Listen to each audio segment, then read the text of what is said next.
bismillah asalaamaaleykum wa rahmatullahi wa barakaatu.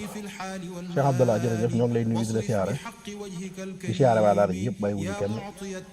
tàmbalee suñu nuyoo suñu siyaar ci Cheikh Mouhamadul Muntaqa di ko ñaanal mu yàgg fi lool te ànd ak wér di bëgg lool ci taxawaay bi ci liggéeyu daara ji ngeen di def ci communication bi ngir lépp rek bëgg liggéey bi gën a ñoŋ gën a jàkk yàlla na ko yàlla mottali di bis boobu nga xam ne ci la ñu jëm ca Marrakech muy le 11 bi ñu jëm bu soobee suñu borom ci bisub xasida ñaan yàlla mu yóbbuñ ci ak jàmm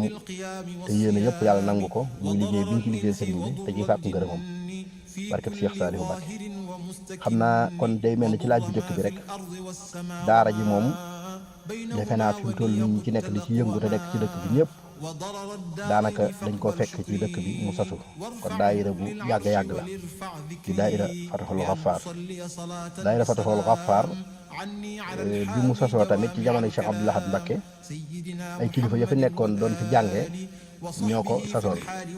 bokk na ci rek ki ci mën a tudd te gën koo teewlu rek muy Cheikh Fallou Lo moom Cheikh Makhtar Binta Lo di ñaan suñu borom mu yàggal ko fi te wéral ko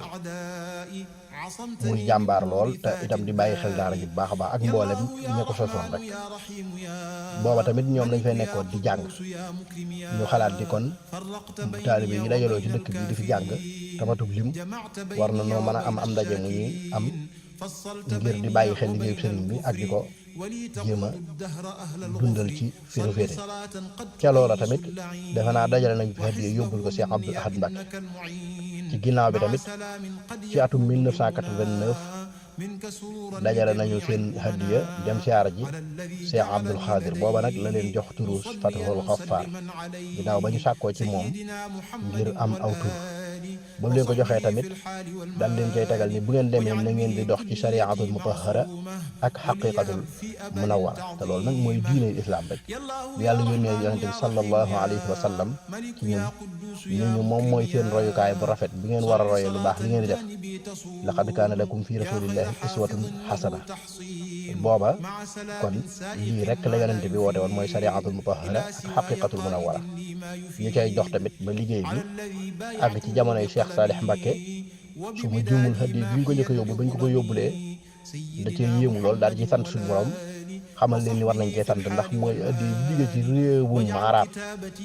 wala réewum naar njëkk a tàbbi ci ay yoxoom loolu nag kon di lu am solo daayira boobu nag mooy dox rek ba egsi tey jii ci loxo yii mu nekk te Serigne Babacar Sarr jiite ko nu ñaan suñu borom mu defal ko ci ay ndam yu kawe ak mboolem mbokki taalibe yi nga xam ne ñoo ànd ak moom liggéey bi te doyloo ko teg ko ca kanam ñoo ngi koy siyaara bu baax a baax kon day mel ni ngir bañ a guddal rek mën nañu tënk loolu nde mënoon naa gën a yaatu ndax lañ ca gëstu yaatu na waaye ndeem dañoo nekk ci liggéey boobu bëgguñu mu gudd ba àgg ci nit ñi duñu am jotu di ko bàyyi xel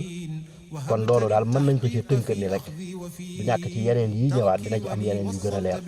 mu di dugg ci bisub xasida tàmbali bi ak am gi ba fii loolu incha allah rabbana taala